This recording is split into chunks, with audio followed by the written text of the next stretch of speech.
Hey, what is up guys, and welcome back to the channel. So this video is going to be my review for the Porsche Cayman GT4 2016 model that has been recently added to Gran Turismo 7 with update 1.20.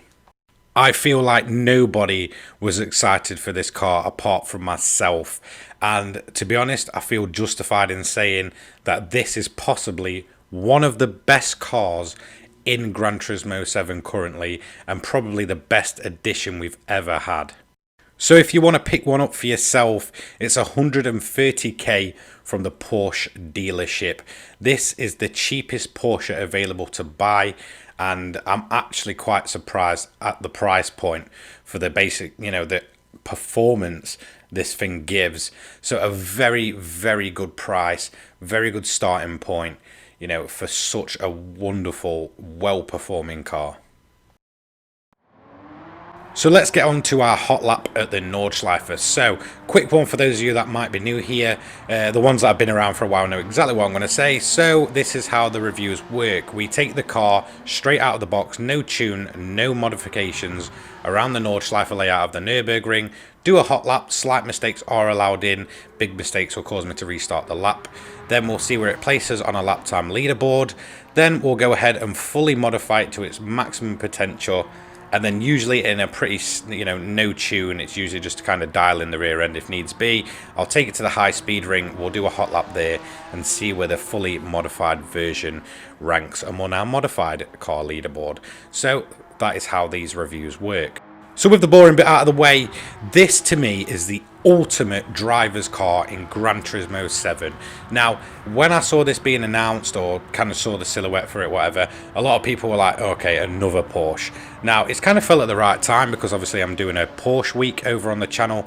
But not just that, this is honestly such an amazing car. Like, I've never ever jumped in a car in Gran Turismo 7, especially road cars, and got on with a car so well. The handling, the performance, the way the brakes work, the way you get yourself in and out of corners just feels perfect. I felt so confident straight away jumping into this car, and I hope some of you that may have tried it feel the exact same way. I absolutely love the way this thing takes to the track, and it fills that void for me, along with its bigger brother, the 911 GT3 of the same year that's in the game. Stuff like the Nismo GTR, they're race cars for the road, and that's what I absolutely love about them. The more of these kind of cars we get into Gran Turismo 7, the better. They're definitely, the more fun versions of road cars. I mean, don't get me wrong, I love getting these, bog standard beaters in the older Gran Turismo games, but they've not really gone that direction here. So if they are going to add road cars, add some of the best that are out there, and I feel like they've done that here. Now, this is a 2016 model, so at this point it's kind of outdated, but honestly, it's just a really, really good car. Like, I get it's not a brand new 22 model or anything like that, being added to the game, but the fact that this is in the game, again, like I said, just fills that void for me. I absolutely love, road cars that are basically race cars in disguise, that are, road legal, absolute engineering insanity. And this car just really stood out to me. I mean, I was really, really hyped. I was buzzing because I knew I was doing Porsche Week, so I thought that is just perfect timing. The fact that you've got the new Porsche Cup event, so you can go and use it there, and it all feels really, really good. And this might sound crazy considering some of the insane fast machines we've got in there, but this might just be my favourite car in Gran Turismo 7. It's definitely my favourite ever added. Like, I get we've got the Suzuki Pikes Peak and stuff, but as much as of a classic that was, I feel like when it was added, it just didn't feel the same way it did in sort of like Gran Turismo 2 and such. Now, this thing's just come out of the blue. Most people are kind of just turning their nose up at it or going to ignore it, and it just basically, you jump in, you drive, and it feels perfect. Like, it just caught me by surprise. Like, I was just genuinely sort of excited to see another proper race car Porsche looking thing, and just genuinely absolutely loved the thing. From the moment I got in and I started hitting the corners, like, I was just like, oh, okay, this thing is insanely quick and insanely grippy. And when it comes to its handling, it's perfect. Like, it's got a decent weight to it. You know, it's not kind of as tail happy as, you know, let's say the 911 GT3. You know, it doesn't feel as kind of responsive as that. There's a bit more weight to it. However, it always feels under control. Yes, it will still sometimes maybe kick its rear end out, but don't let that put you off. Just trust me. The way this thing kind of goes around the corners is sometimes you might feel a jolt on the rear end, but you have to really be pushing hard for that to happen. You know, I'm doing this lap with no traction, and even when I'm flat out through some of the fast corners where a lot of cars would just snap, this thing didn't. I mean, it was just planted the whole time, the whole lap. Even when you see sort of the tail do a little shuffle, it was pretty much the grip was regained and away we went. Like, it never really affected the lap time, apart from, you know, at the start where you've probably seen where I was kind of messing around, drifting about. It probably would have gone even quicker around the ring if I hadn't have done that. However, it looked cool and it felt awesome to do. So yeah, my bad. In terms of braking, getting your speed down, it's definitely there. I absolutely love the way this kind of, you know, slows down for the corners. It's not harsh. It doesn't kind of bog down at the front or anything daft like that. It's very kind of balanced and works with you. In terms of acceleration, it accelerates very, very quickly. It's definitely no slouch. The grip's there even with the traction off. As soon as you put your foot to the floor, you'll get a bit of a spin and then it will shoot off. In terms of top speed, it just felt like it kept going. So the big back straight, this car was just going and going and going, and it just never ran out of puff. We didn't even hit the limiter. You know, it just felt like there was so much more in this car. And another thing I want to touch on, it's a stick shift manual in this thing. None of that flappy paddle nonsense, just pure stick shift manual. So the fact that it handles like that, the way it goes down its gears, up its gears, it's just so impressive. And honestly, from, you know, a pure performance car standpoint, this thing is just unbelievable. Like, I absolutely loved it. I mean, this is it in its bog standard form, no tuning or anything, and for me to just jump in a road car, you know, and feel so comfortable and at home, like I can constantly push and push and push, you know, that is something. Like, most of the road cars in GT7, I absolutely hate the handling on them. I feel like they're just too snappy, too kind of twitchy. This thing is just the perfect balance. I honestly cannot fault it. And sound design, well, listen to this.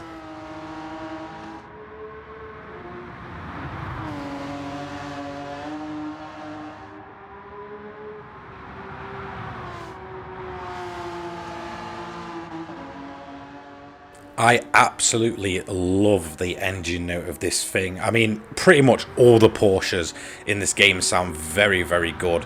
You know, between this and the 911 GT3, the most modern models, the sounds of them Porsches are insane. They sort of scream and scream, sounding like they're revving and revving. Like, I absolutely love it. And genuinely, I just cannot fault this car. I cannot pick a single thing with it that I do not like. Like, everything just appeals to me. This is the ultimate driver's car in Gran Turismo. If you want to jump in a car, put some laps in for 130 grand, you're just not going to beat it. Like, I don't care what you say. This is just... honestly, it's driving perfection. It's this kind of car that Gran Turismo needed to show that, yes, they can actually nail the feeling of a car. They can put a car in that just feels like it's made to be driven, that, you know, it's got that stick shift manual. It's just proper, pure driving pleasure. And I honestly think, in terms of the way the game feels, this car's really, you know, made me enjoy the way, you know, Gran Turismo 7 drives. So onto the onboard, and it's basically just like, I guess, a toned down version of the 911 GT3. However, the flappy paddles are not there. This is running its stick shift manual, and it's absolutely glorious to see, you know, what is still classed as a fairly modern day car with all these gizmos on board and such, running a stick shift manual. It's just, to me, that just screams ultimate sports car, and that's what it is. I mean, it's not a supercar. It's not quite on the level of a 911 GT3 where it can basically hunt down, you know, supercars and destroy them, you know, things like Ferraris, Lamborghinis, but it's almost there. I mean, in terms of sports car design and just the way it looks inside, it all just looks so racy, and I absolutely love it. It genuinely looks like a, you know, modern, in-your-face race car interior. However, it just keeps its, you know, more civilized touches for everyday use. So here's the individual sector times. Overall, we did a 7 minutes 42.309. Now, I feel like we probably would have saved an extra second on that, maybe even a bit more if we hadn't been getting it sideways early on into the lap. Like I said, though, it just felt too good to give up. Like, I just wanted to test it out and see just how sideways can I get this car and still keep it under control. And it stayed under control. So there they are, you know, check them out, whatever you want to do with them. Let's get on to see where this comes in. So this falls in the 600 pp category, and it's come 14th out of 15. But if you look at the cars around it, that is damn impressive. So flat out through the lap, even with that mistake, it's only just come behind the F430, which is pretty much a full-blown supercar.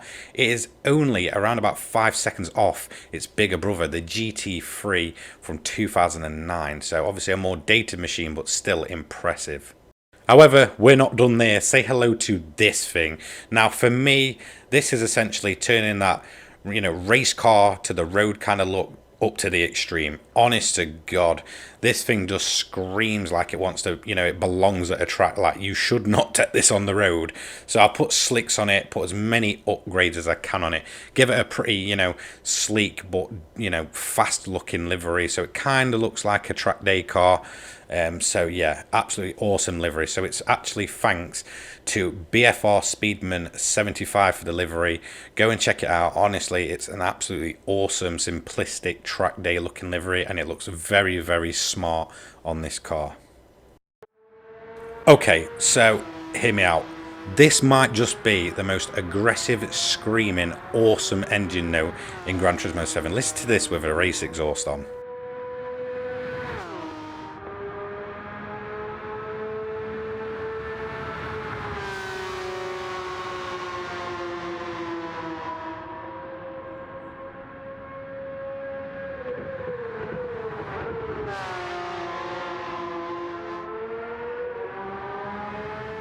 I absolutely love it. And another thing as well, this thing isn't even running a turbo, so it's just basically a naturally aspirated 6-speed hell on earth machine. Like, it's, to be honest, it's just the best thing and the, you know, most awesome controllable machine I've ever tested, even in modified form compared to the 911 GT3, the 16 model, which, you know, I've got a review coming out for.